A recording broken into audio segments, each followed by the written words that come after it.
Okay, so for the record, can I get your full name? Euphemia Lewis. Do you remember any hurricanes or really bad weather? Yes, a lot.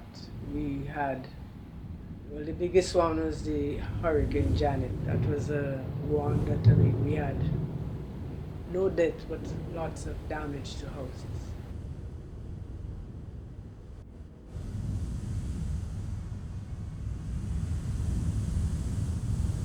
Let's start from the beginning. What is your name for the record? Corsini, Damien, Lewis. Few people had radio, so you'd have heard a storm was coming, but to us kids meant nothing. We were coming from school in the evening, and the wind was coming from an unusual direction, which usually does before hurricane. And I could remember us young kids frolicking. You're having fun. You look at the trees, and they were just trashing themselves to pieces. The coconut trees, the tops were flying off, and remember hearing the old men warning us to get home. This is not funny. This is not a fun time. Go to our parents' home. We did get home in truth, and by then, late in the evening, 6, 7, the rain started falling. The wind was picking up, and you can hear the massive howling like the roaring of a lion. Say 9 o'clock or so, started to get very, very, serious. Winds very heavy, and you could hear people screaming, when you fear.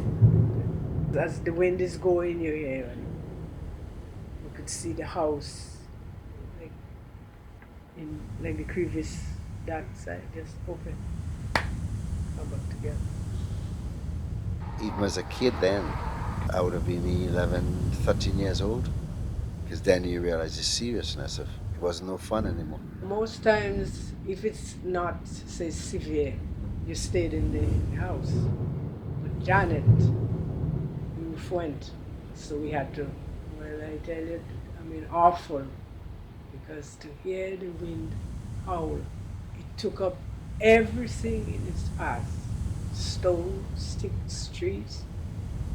I remember we running from the house and the people are calling to go low, because well, you don't know as kids anyway. When we went to a shop that we had, not far. But when we got there as well, the roof was going from the shop.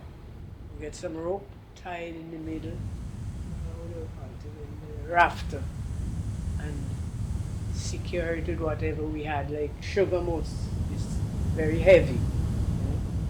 We had to put it down. But still the wind was so heavy that you could see the roof lift and come back until it lull.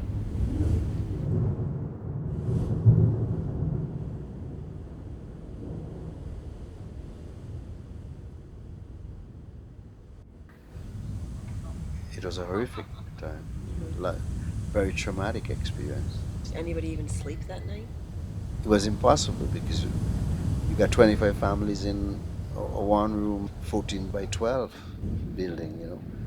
25 families cramming in, just holding on, trying to keep the roof down for their life.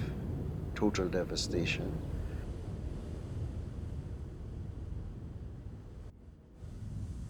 Hurricane Janet devastated most of the region, including Canouan. Wiped out 80% of the houses. All the crops were So there gone. was, Yes, yeah, yes, yeah. they all went. The government, yeah, the government sent again like supplies, food stuff, and so who needed it went and I think the Canadian government helped. Yeah, they sent things down. So the government provided relief, like ration food and water, of course, and things for personal hygiene and so on. Yes, the government did help. Where did you sleep during that time? Because there was no roof on the house, right? Well, they opened government buildings, and we shared room with other family members who were fortunate to still have their house intact. It didn't do much damage until we were able to reconstruct the roof. Well, we'd have lost some furnishings, some clothing, but we were able to get by.